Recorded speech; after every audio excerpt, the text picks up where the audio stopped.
से पहला प्रश्न यही पूछने वाला था कि आपके अनुभव कैसे रहे आयुर्वेद के बारे में, जो आपने पहले बता ही दिया। मैम, जैसे आप मंत्रालय में आप 3 साल तक रही थी और आप निदेशक के मतलब पद पर थी, और आपने आयुर्वेद की कई चीज़ें आपने देखी होंगी। आपके पास थोड़ी जो ऊपर के मतलब जो मंत्रालयों में आयुर्वेद का काम कैसा चलता है सरकार में, उसके अनुभव अगर आप बता सके कि आयुर्वेद में कैसे कैसे ऊपर काम होता है। क्या होता है कि जब मैं स्वास्थ्य मंत्रालय में थी, तो उस समय स्वास्थ्य मंत्रालय और आयुष मंत्रालय ये दो अलग नहीं थे। एक ही स्वास्थ्य के अंदर ही एक छोटा डेस्क बना हुआ था, मतलब एक छोटा सेक्शन कह लो, जो कि जहाँ पर आयुर्वेद के बारे में बात हुआ करती थी या चर्चा होती थी या उसकी नीति बनती थी।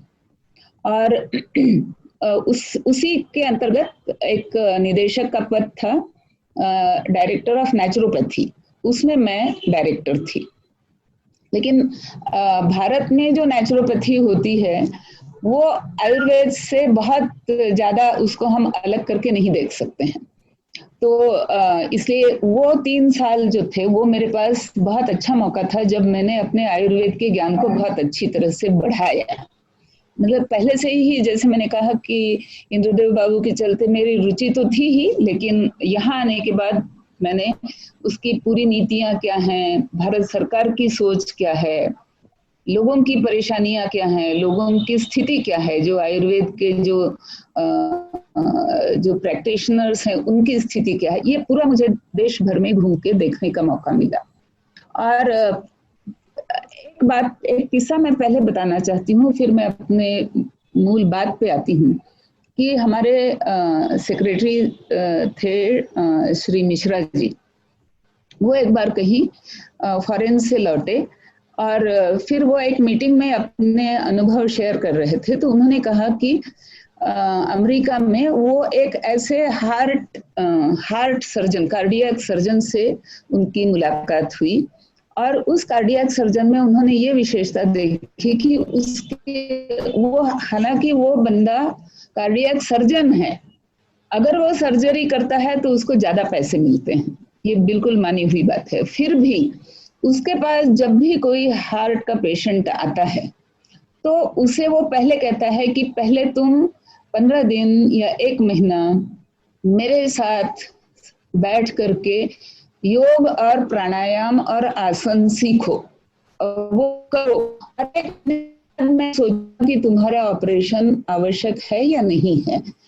और फिर मिश्रा जी ने कहा कि, और फिर हमने उनसे पूछा कि आपको इतनी जानकारी योग और आयुर्वेद और आसन प्राणायाम इसकी कैसे आपको जानकारी हुई।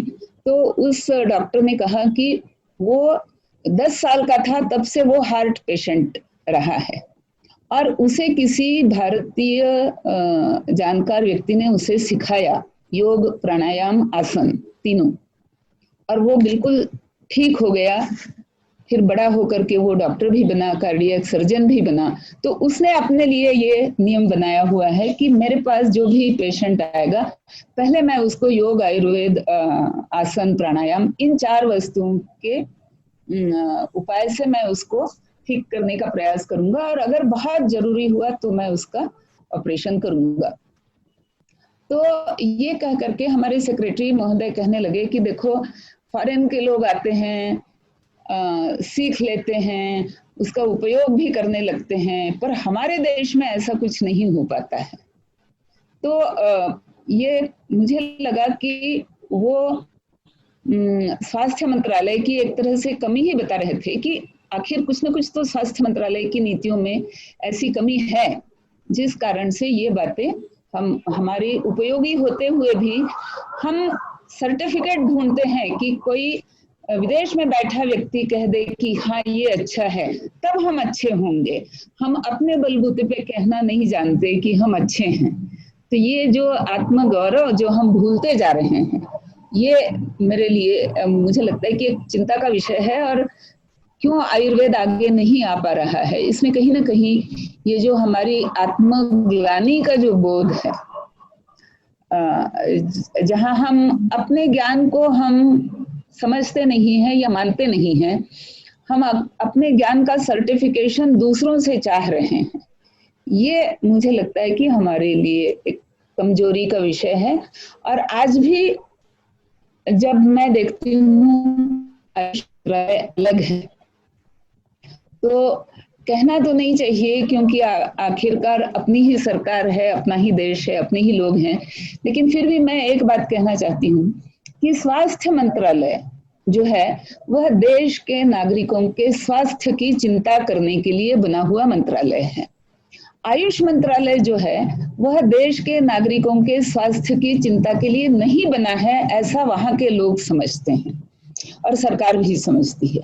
वो ये समझते हैं कि देश में जो भी अपने नाम के आगे लिखता हो कि मैं आयुर्वेद की या होम्योपैथी की या यूनानी या सिद्ध या योगा या नेचुरोपैथी, इनकी प्रैक्टिस मैं करना चाहता हूँ, उन्हें पैसा दिलवाना, उन्हें नौकरी दिलवाना, उन्हें मान सम्मान दिलवाना, इस तरह की बातें करने के लिए आयुष मंत्रालय बना हुआ है। लेकिन उनसे ये कहा गया है सारे मान सम्मान ले लो, सारे अवार्ड्स ले लो, चाहो तो पद्मश्री भी ले लो, चाहो तो लाल बत्ती की गाड़ी भी ले लो, लेकिन खबरदार स्वास्थ्य के बारे में, देश के स्वास्थ्य नीति के बारे में कुछ भी बोलने का तुमको हक नहीं है। तो जब तक ये स्थिति रहेगी आयुष मंत्रालय की, तो क्या हो सकता है? ऐसा मतलब मुझे लगता है कि इस स्थिति से हमें बाहर आना पड़ेगा। और हो सकता है कि मैं थोड़ा एग्जैजरेशन कर रही हूँ, लेकिन अगर ये एग्जैजरेशन नहीं है तो देश के लोगों को कहाँ दिखता है कि कहाँ हम देश की स्वास्थ्य नीति में, रोगों के प्रतिकार में या रोगों को ठीक करने में हम कहाँ आज आयुर्वेद का कंट्रीब्यूशन देख रहे हैं।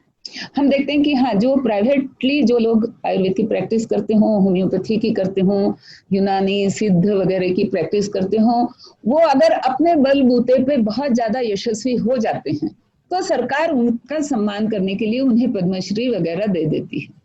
लेकिन उनके ज्ञान का उपयोग हमारी नीतिगत बातों में नहीं हो पाता है। ये मुझे लगता है कि एक बहुत बड़ी कमजोरी है।